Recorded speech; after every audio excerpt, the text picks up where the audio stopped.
Assalamualaikum Mas Yuda. Waalaikumsalam. Selamat pagi. Gimana kabarnya ini? Alhamdulillah baik. Ini tadi kok aku lihat kok Mas Yuda itu katanya kok ada mau kegiatan coaching ya. Iya, betul sekali Pak Eko. Lebih tepatnya ngasih coach pada rekan ya. Betul, betul, gitu. Iya.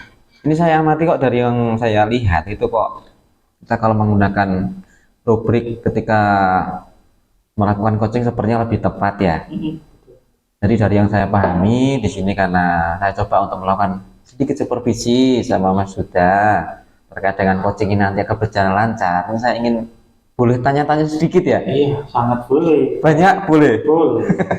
Minta uang boleh. Kalau itu. Iya. Mas Yuda, ini kan sangat menarik sekali ya. Fenomena sekarang ini kan sekarang banyak sekali rekan kerja mungkin butuh bantuan, tetapi tidak tahu mau kemana. Mencari bantuan, apalagi terkait masalah pembelajaran, kadang-kadang juga menyampaikannya juga agak mungkin ribet, mungkin juga malu, atau mungkin juga karena kesibukan atau keterbatasan waktu sehingga susah. Jadi mungkin momen ini saya rasa tepat, artinya kita saling membantu antar teman agar nantinya sama-sama bisa mewujudkan sesuatu yang kita harapkan. Jadi yang saya pahami dari coaching itu kan kita harus mendahulukan seperti kemitraan, ada juga proses kreatif, kemudian ada juga salah satunya itu memaksimalkan potensi. Iya, betul sekali. Jadi kan ketika kita jadi coach itu kita harus memperhatikan 3 hal tersebut. Jangan sampai nanti ketika yang kita sampaikan ke coach kita justru seperti justifikasi ataupun kita seperti tidak terlalu memperhatikan sehingga memberikan solusi-solusi yang asal atau mengembangkan potensi-potensinya yang dimiliki coach itu mungkin tidak sesuai dengan apa yang dimilikinya. Iya, iya Pak Eko, betul sekali. Ya ini gini Mas Yuda ya. Jadi kan saya ingin tahu lebih dalam. Sebetulnya kan ketika coaching itu kan kita harus punya kompetensi-kompetensi dulu. Artinya kita memang layak melakukan coaching atau kita memang mampu melakukannya. Saya pengen tahu Mas Yuda mau mengembangkan kompetensi apa sebenarnya. Jadi ya kalau kompetensi untuk coaching itu kan kita yang saya ingin ya fokuskan ya dari 3 hal ya.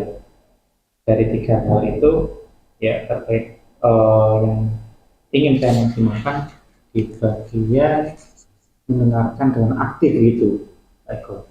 Supaya apa sih yang menjadi permasalahan ya, kemudian yang menjadi hal yang perlu diurai oleh si coaching tadi itu, saya betul-betul bisa menyerap. Oh gitu. Jadi nanti ujungnya saya bisa nyambung dengan pertanyaan-pertanyaan itu ya mengalir gitu. Iya, jadi pertanyaannya bisa berbobot. Tapi pada prinsipnya saya ingin sekali untuk mengurai ya, menekankan kompetensi itu tadi, mendengarkan dengan aktif ya. Iya, betul. Soalnya kita tahu juga ketika kita bercerita kok tidak didengarkan itu merasa tidak dihargai. Apalagi kita punya permasalahan yang ingin dapat solusi kok malah kita didengarkan saja kok seperti malah diabaikan ya. Iya, betul. Nah ini kan gini Mas Yuda ya. Mungkin kan saya juga ingin tahu lebih terkait dengan apa yang Mas sudah kembangkan. Jadi kan kita sebelumnya kan tentunya kita bisa mengukur sendirilah mana kelebihan kita, mana kekurangan kita yang nantinya menjadi perbaikan untuk kemudian harinya. Jadi kalau seperti itu indikator-indikator ketercapaiannya itu yang bagaimana yang Mas sudah harapkan sehingga nantinya kompetensi mendengarkan aktif yang Mas sudah miliki itu bisa meningkat atau mengalami progres yang lebih baik. Iya. Jadi harapannya ketika saya sendiri selaku coach itu ya kemudian dapat menangkap dengan sepenuhnya gitu ya dan kondisi tenang gitu ya. Itu juga menjadi hal penting buat saya selaku coach kan gitu. Bahkan juga tidak tergesa-gesa ketika memberikan pertanyaan dan saya kira juga hal penting tidak boleh pertanyaan yang terlalu mengejat gitu ya barangkali ya itu kan menjadikan coaching ini semakin istilahnya kalau sudah ada permasalahan malah disalah-salahkan misalnya kan gitu ya ini itu bentuk judgement ya justifikasi lah gitu itu gambarannya kalau menurut saya sehingga si coach itu betul nyaman dalam proses coachingnya itu. Tidak merasa ya itu yang saya sampaikan di awal ya, orang yang sedang ada permasalahan kan itu solusi kan gitu malah ya itu tadi salah-salahkan misalnya gitu. Ya itu sih gambaran dari yang saya apa ya jadi ingin tercapai nanti saya setelah ini capai kan gitu kira-kira untuk supaya proses coachingnya itu betul-betul sangat baik. Berarti nanti ujungnya adalah bagaimana coach ini bisa menemukan kompetensinya, mencari solusinya dengan memang benar-benar yang bisa dia kerjakan itu ya. Berarti arahnya dengan mendengarkan dengan baik seperti itu. Bagus sekali Mas Yuda. Saya rasa nanti kegiatannya akan menarik dari coaching nanti. Saya harapkan memang benar-benar dilakukan dengan baik dan juga dapat membantu solusi, memberikan solusi bagi coach dan juga nanti mengembangkan potensi atau kompetensi yang ingin Mas Yuda kembangkan tadi. Iya. Baiknya seperti itu sih. Mungkin itu saja dulu Mas Yuda. Iya. Nanti bisa kita lanjut di sesi berikutnya. Iya. Selamat melakukan coaching. Iya, siap. Assalamualaikum, selamat pagi Bu Erna. Waalaikumsalam, selamat pagi Pak Uda. Bu Erna, bagaimana kabarnya hari ini Bu Erna? Alhamdulillah baik Pak. Ya, Bu Erna, pada kesempatan hari ini apa yang ingin kita perbincangkan Bu Erna? Jadi begini Pak, saya memiliki permasalahan dalam proses pembelajaran. Jadi di sini saya ingin mengetahui cara yang efektif untuk memanajemen waktu ketika proses pembelajaran, seperti itu Pak. Baik, saya tangkap. Artinya Bu Erna ini ada sedikit permasalahan terkait bagaimana memanage atau mengelola waktu saat pembelajaran di kelas gitu ya? Ya, betul sekali Pak. Ya. Bu Erna, kira-kira apa sih tujuan atau hal yang ingin dicapai setelah pembicaraan kita ini? Jadi di sini saya ingin mengetahui bagaimana untuk memanajemen waktu dengan baik ketika di kelas Pak. Nah di sini kan saya pembelajarannya kan fisika ya Pak. Jadi kalau fisika itu katanya kan pembelajaran yang sulit, di situ banyak konsepnya, kemudian terkadang juga ada praktikum, kemudian ada diskusi, ada latihan soalnya. Jadi terkadang di situ kesannya kok kayak kurang waktu gitu Pak. Jadi di sini saya ingin mengetahui bagaimana seharusnya memanajemen waktu dengan baik sehingga dalam proses pembelajaran itu semua langkah kegiatan yang kita rencanakan itu semuanya dapat terlaksana tanpa waktu yang kurang. Jadi waktunya bisa tepat seperti itu Pak. Oke, jadi menurut Bu Erna selama ini pembelajaran ataupun kelas ya yang diajar Bu Erna ini berarti pengelolaannya atau manajemen waktunya memang belum begitu efektif ya, mengingat apa yang disampaikan tadi seperti itu gitu ya. Ya betul sekali Pak. Baik, Bu Erna, menurut Bu Erna definisi ya ataupun makna dari manajemen waktu yang efektif itu yang seperti apa sih sebenarnya? Menurut saya manajemen waktu yang efektif itu ketika dalam pembelajaran kita pembagian waktunya itu sesuai dengan apa yang kita rencanakan Pak. Misal kita di bagian pendahuluan kita merencanakan 15 menit, maka ya 15 menit itu yang terjadi di ketika proses pembelajarannya. Kemudian di kegiatan inti kan terjadi ada beberapa kegiatan ya Pak ya. Jadi itu juga waktunya itu tepat sehingga di kegiatan penutupnya itu juga semuanya tercover. Jadi semua langkah kegiatan itu terlaksana dengan baik sesuai dengan perencanaan kita. Jadi waktunya tidak kurang, kemudian juga waktunya tidak tersisa banyak. Jadi benar-benar pas 2 jam belajar itu bisa selesai gitu Pak. Ya, baik. Jadi ini ya, yang diutarakan tadi oleh Bu Erna itu bagian dari langkah pembelajaran yang dilaksanakan ya. Kira-kira ada lagi nggak Bu selain terkait dengan permasalahan itu? Kalau saya itu hanya di pembagian waktunya saja ya Pak, pengelolaan waktunya aja yang menurut saya belum efektif karena jujur saya juga sering sebenarnya ketika pembelajaran kok rasanya waktu 2 jam pelajaran kok kurang seperti itu Pak.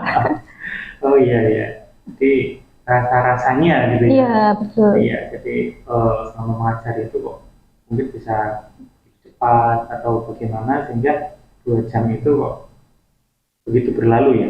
Baik, berarti langkah pembelajaran yang terlaksana kemudian dengan tadi ya mungkin tujuan ya yang ingin digapai ya oleh Bu Erna ya. Iya. Iya.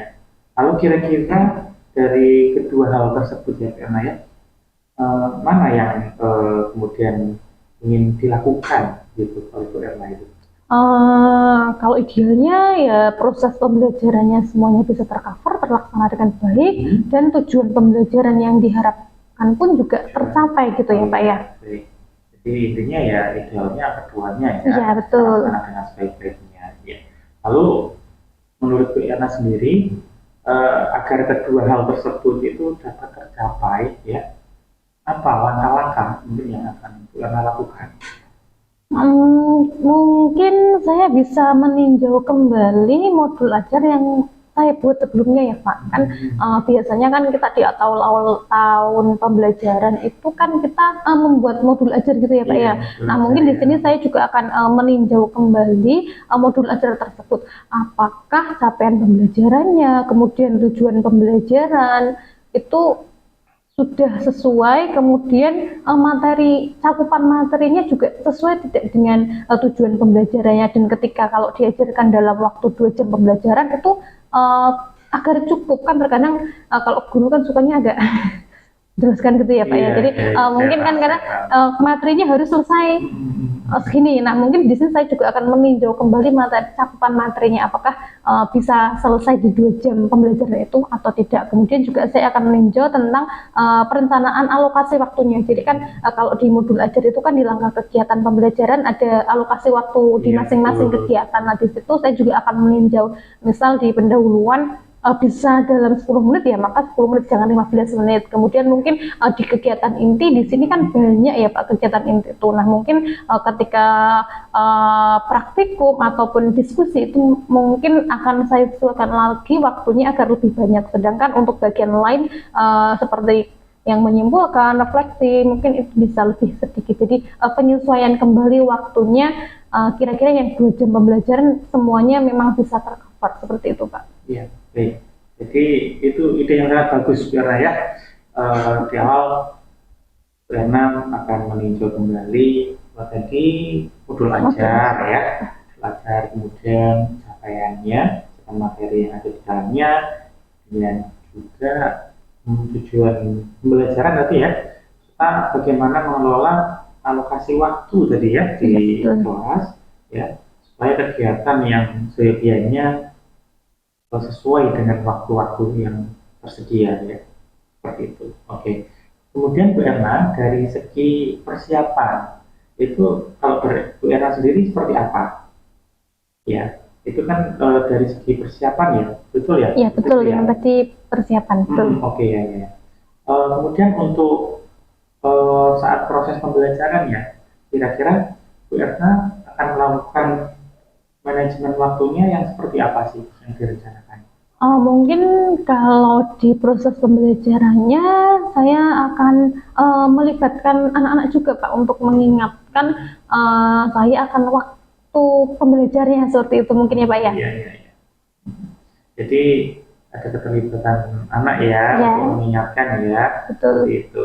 Jadi itu bentuk upaya dari Bu Erna bagaimana nantinya bisa berkolaborasi dengan anak ya untuk mengingatkan ya, melibatkan anak. Oke, baik. Bu Erna, ya itu hal yang cukup bagus bagaimana Bu Erna akan mencoba untuk mengkolaborasikan ya, bagaimana dalam manage waktu tadi. Barangkali mungkin ada hal-hal yang lain terkait dengan keterlibatan anak. Mungkin teknisnya ya Pak ya yang perlu dipikirkan kembali bagaimana caranya melibatkan anak di sini. Mungkin kan kalau di awal pembelajaran gitu kan di pendahuluan itu ya Pak, biasanya kan kita juga menyampaikan garis besar pembelajaran yang akan kita lakukan. Jadi mungkin di sini selain garis besarnya apa, saya sertakan juga dengan pembagian waktunya. Jadi misal hari ini kita pembelajarannya mau praktik, berarti praktiknya nanti 30 menit ya, kemudian nanti untuk pembuatan laporannya mungkin 20 menit. Jadi waktunya sekalian saya sampaikan juga kepada anak. Jadi anak-anak bisa mengingatkan kalau misal praktikumnya sudah 30 menit, nanti kan anak-anak bisa mengingatkan kalau waktunya sudah habis. Nah mungkin juga bisa melakukan mencatat gitu Pak ya. Jadi saya catat pembagian waktunya di buku agenda mengajar saya. Jadi misal pendahuluan 15 menit, nanti praktikum 30 menit, diskusi 20 menit, kemudian presentasi berapa. Jadi mungkin saya bisa mengontrol juga di situ. Jadi tidak hanya mengandalkan anak. Mungkin seperti itu ya Pak ya.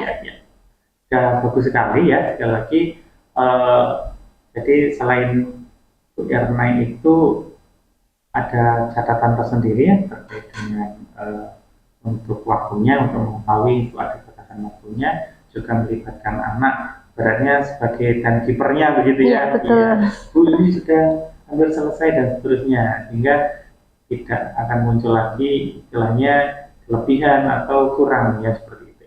Oke, Bu Erna, untuk selanjutnya kira-kira dari hal-hal ya yang disampaikan tadi ya, yang ingin juga dilibatkan tadi kan selain anak ya, siapa sih untuk proses ya, harapannya tadi supaya pembelajaran efektif itu ya, siapa yang ingin dilibatkan? Mungkin saya akan minta bantuan atau berkolaborasi dengan guru yang satu mapel dengan saya.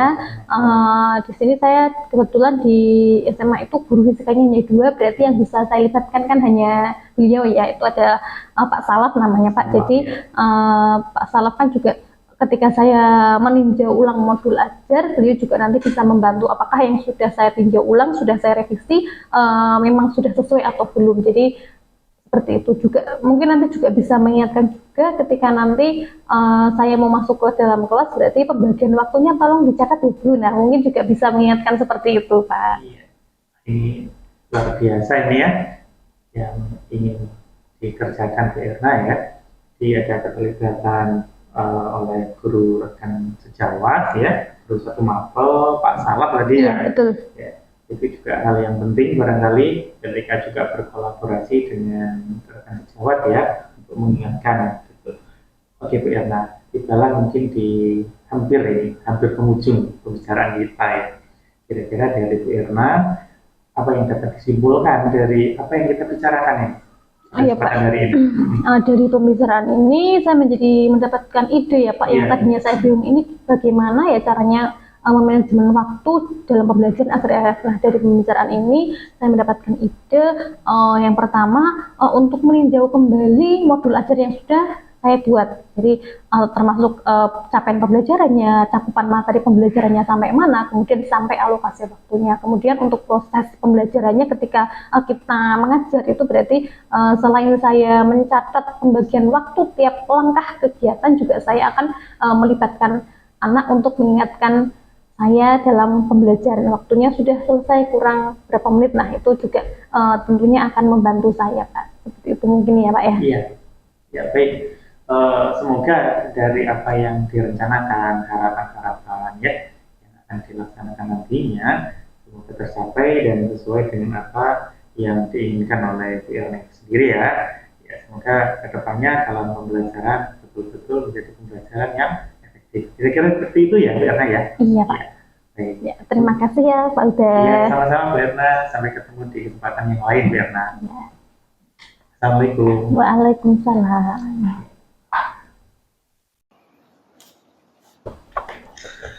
Alhamdulillah ya Mas ya.